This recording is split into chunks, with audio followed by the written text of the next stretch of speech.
Morning children, आज हम यहाँ उपस्थित हैं आपकी कक्षा 5 का असाइनमेंट नंबर 9 लेकर। असाइनमेंट 9 जो कि आपको भेजा गया था 17 मई को, यानी कि 17 मई को। इस असाइनमेंट का शीर्षक था अनुच्छेद लेखन। अब अनुच्छेद लेखन के विषय में बात करने से पहले ये समझ लेना आवश्यक है कि अनुच्छेद लेखन होता क्या है। अनुच्छेद लेखन में हमने क्या किया है, अभी तक हम पैराग्राफ लिखते आए हैं और इस अनुच्छेद लेखन के इस असाइनमेंट के अंतर्गत आपको हमने जो असाइनमेंट भेजा था उसके अंदर अनुच्छेद लेखन किसे कहते हैं। आप देख सकते हो कि यहाँ पर अनुच्छेद लेखन की परिभाषा और अनुच्छेद लिखते समय किन महत्वपूर्ण बिंदुओं, किन पॉइंट्स का हमें ध्यान रखना चाहिए, उसका संक्षिप्त विवरण दिया गया था। यानी किसी भी अनुच्छेद को लिखने से पहले हमारे दिमाग में कुछ बातें बहुत साफ होनी चाहिए, जैसे कि अनुच्छेद के विषय के किसी एक पक्ष का ही वर्णन करें। अगर हम किसी विषय पर अनुच्छेद लिखने जा रहे हैं तो उसके एक पक्ष का विवरण करना, यानी कि अगर हम उसके फायदे, उसके लाभ के बारे में बात कर रहे हैं तो हम उसके अच्छा पक्ष दिखाना चाहेंगे कि वो किस प्रकार उपयोगी है, कैसे फायदेमंद है, कहाँ कहाँ इस्तेमाल होता है, ये सारी बातें। उसमें हम उसके नुकसान नहीं बताएंगे, क्योंकि अनुच्छेद में हम विस्तृत वर्णन नहीं कर सकते हैं। संक्षिप्त में यानी इन शॉर्ट हमें डिटेल देनी होती है तो हम किसी एक सेक्शन, एक प्रकार, एक पक्ष का ही वर्णन करते हैं। दूसरी बात होती है भाषा सरल और स्पष्ट होनी चाहिए, क्योंकि हमें बहुत थोड़े शब्दों में अपनी बात दूसरों को पहुंचानी होती है। इसीलिए ऐसे शब्दों का प्रयोग करना चाहिए जो कि सहज हो, सरल हो, सामने वाला उसे आसानी से समझ सके। अब तीसरी बात करते हैं, एक ही बात को बार बार नहीं दोहराना चाहिए। जैसे आप किसी समय के महत्व पर लिखने गए हो अनुच्छेद, तो आप बार बार नहीं लिखोगे समय बहुत महत्वपूर्ण है इसलिए ऐसा करना चाहिए, समय बहुत महत्वपूर्ण है इसलिए उसे व्यर्थ नहीं करना चाहिए, क्योंकि समय बहुत महत्वपूर्ण है इसलिए उसका प्रयोग सोच समझ के करना चाहिए। नहीं, बार बार एक ही वाक्य को दोहराना गलत है। फिर है शब्द सीमा को ध्यान में रखकर अनुच्छेद लिखें। अनुच्छेद लिखते समय हमें ध्यान रखना है कि प्रश्न में आपको शब्द सीमा, वर्ड लिमिट दी गई है या नहीं। अगर नहीं दी है तो हमें पता होना चाहिए कि कोई भी अनुच्छेद हमारा 7 से 10 पंक्तियों का होना चाहिए, यानी कि 70 से 100 शब्दों से अधिक का अनुच्छेद नहीं लिखते हैं। अंतिम इसमें एक बात दी गई थी कि निष्कर्ष समझ में आ जाना चाहिए, यानी कि हमने जो पूरा पैराग्राफ लिखा है, अनुच्छेद लिखा है, उसमें हमें क्लियरली पता पड़ जाना चाहिए पढ़ने के बाद कि हमने वो अनुच्छेद किस बात को बताने के लिए लिखा है।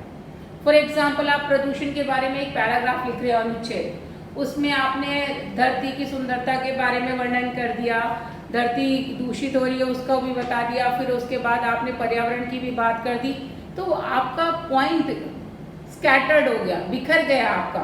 वहाँ पर आपको अगर प्रदूषण की बात करना है तो वहाँ आपको प्रदूषण क्या होता है, किस कारण हो रहा है, कैसे फैल रहा है, कैसे रोकना है, प्रदूषण को ही केंद्रित सेंटर में लेके आपको पूरा लिखना होगा। तो ये महत्वपूर्ण बातें हैं कि विषय से इधर उधर नहीं जाना, एक ही पक्ष का वर्णन करना है, सीमित शब्दों में करना है और सरल भाषा के साथ लिखना है। तो ये तो वो हमारा अनुच्छेद लेखन लिखते समय क्या याद रखना है। अब आपको यहाँ पर हमने एक अनुच्छेद दिया था और एक अनुच्छेद लिखने के लिए कहा गया था, और साथ ही आपको वीडियो लिंक भी भेजी थी। प्रदूषण की समस्या का अनुच्छेद हमने लिख कर दिया था और उसके साथ वीडियो लिंक भी आप तक पहुँचाई थी। अब हमें यहाँ क्या करना है, कंप्यूटर का महत्व विषय पर अनुच्छेद लिखना है। कंप्यूटर यानी संगणक, हिंदी में उसे बोलते हैं संगणक। एक बार मैं यहाँ स्पेलिंग लिख देती हूँ आपको, संगणक, संगणक यानी गणना करने वाला, कैलकुलेशन करने वाला। तो यहाँ कंप्यूटर का महत्व विषय पर अनुच्छेद लिखना है तो हमें सबसे पहले दिमाग में पॉइंट्स, बिंदु क्लियर कर लेने हैं कि कौन कौन से पॉइंट्स हमें कवर करना है हमारे इस पैराग्राफ यानी अनुच्छेद के अंदर। तो हमने यहाँ पर पॉइंट्स लिख लिए कि सबसे पहले हम अर्थ लिख लेंगे कंप्यूटर का, यानी कि परिचय। अब अर्थ और परिचय में हम क्या लिख सकते हैं कि भाई कंप्यूटर एक मशीन है जिसे संगणक भी कहा जाता है, जो कैलकुलेशन, गणनाओं को बहुत सरल तरीके से कर पाता है। दूसरा वो पॉइंट हम क्या लिख सकते हैं, प्रयोग या उपयोगिता। यह बहुत उपयोगी है क्योंकि यह बहुत सारे कठिन से कठिन सवालों के जवाब चुटकियों में दे सकता है, मिनटों में दे सकता है। कई सारे लोगों का काम एक अकेला कंप्यूटर कर सकता है। कैलकुलेशन कर सकता है, चित्र बना सकता है, वीडियो दिखा सकता है, जानकारी दे सकता है। इंटरनेट की सहायता से बहुत सारी समस्याओं का समाधान, सवालों के उत्तर दे सकता है। फिर क्षेत्र और विभिन्न कार्यस्थल।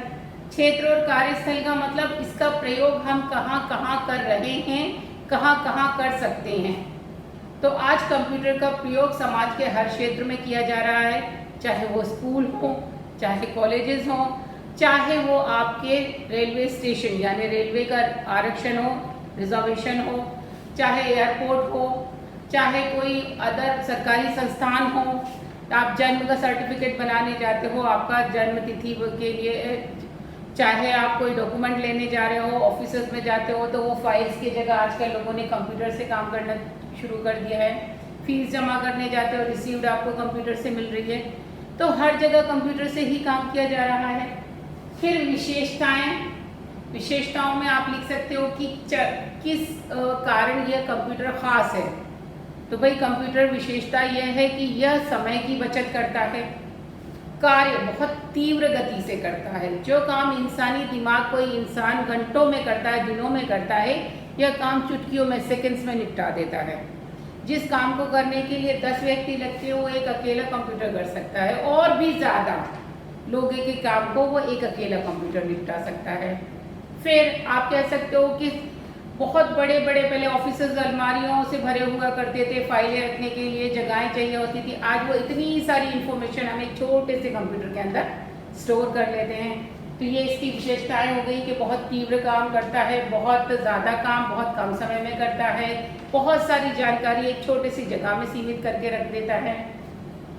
निर्देश और संदेश में लास्ट में आप कंक्लूजन में लिख सकते हो कि कंप्यूटर एक बहुत ही महत्वपूर्ण और उपयोगी यंत्र है, मशीन है, जिसका उपयोग हमें बहुत सावधानी से करना चाहिए, बहुत ज़्यादा उस पर निर्भर नहीं होना चाहिए। और यही संदेश देते हैं कि उसका प्रयोग इस प्रकार करें कि बिजली का ज़्यादा प्रयोग ना जाए और एक ही समय में बहुत सारी जानकारी को सही प्रकार से इस्तेमाल कर सकें। तो आप ये कह सकते हो, इस प्रकार आप कंप्यूटर के ये क्या लिख सकते हो कि भाई अर्थ क्या है, प्रयोग क्या है, कहाँ कहाँ किया जाता है, उसके फायदे क्या हैं और किस प्रकार उसका प्रयोग करना चाहिए। उस पे काम करते समय निर्देश में आप दे सकते हो कि कंप्यूटर पर काम करते समय थोड़ी दूरी पर बैठना चाहिए और आंखों से उसकी पर्याप्त दूरी रखना चाहिए। ज़्यादा समय कंप्यूटर पर बैठकर काम नहीं करना चाहिए। सावधानी पूर्वक अगर उसका प्रयोग करेंगे तो यह हमारे लिए बहुत फायदेमंद या उपयोगी यंत्र है। तो इस प्रकार अनुच्छेद हो गया। आपकी 10 लाइन में 5 पॉइंट्स हैं, हर पॉइंट्स पे 2-2 लाइन लिखोगे, 10 लाइन का आपका एक अनुच्छेद तैयार हो जाएगा। तो यह था आपका अनुच्छेद कंप्यूटर के महत्व पर। इस प्रकार आप किसी भी विषय पर अनुच्छेद लिखने से पहले उसके विभिन्न बिंदुओं को लेखबद्ध कीजिए और उनसे संबंधित वाक्यों को सही क्रम में लिखिए और उनको एक कंक्लूजन यानी कि समायोजन के लिए उपसंहार के साथ खत्म कीजिए। तो इस प्रकार अब आप किसी भी विषय पर स्वयं अनुच्छेद लिखने में सक्षम होंगे। इसी आशा के साथ कि आप अनुच्छेद लिख पाएंगे और उचित शब्दों के साथ लिख पाएंगे। हम आपसे फिर मिलेंगे अगली कक्षा में अगले असाइनमेंट के सॉल्यूशन के साथ। तब तक के लिए स्टे होम।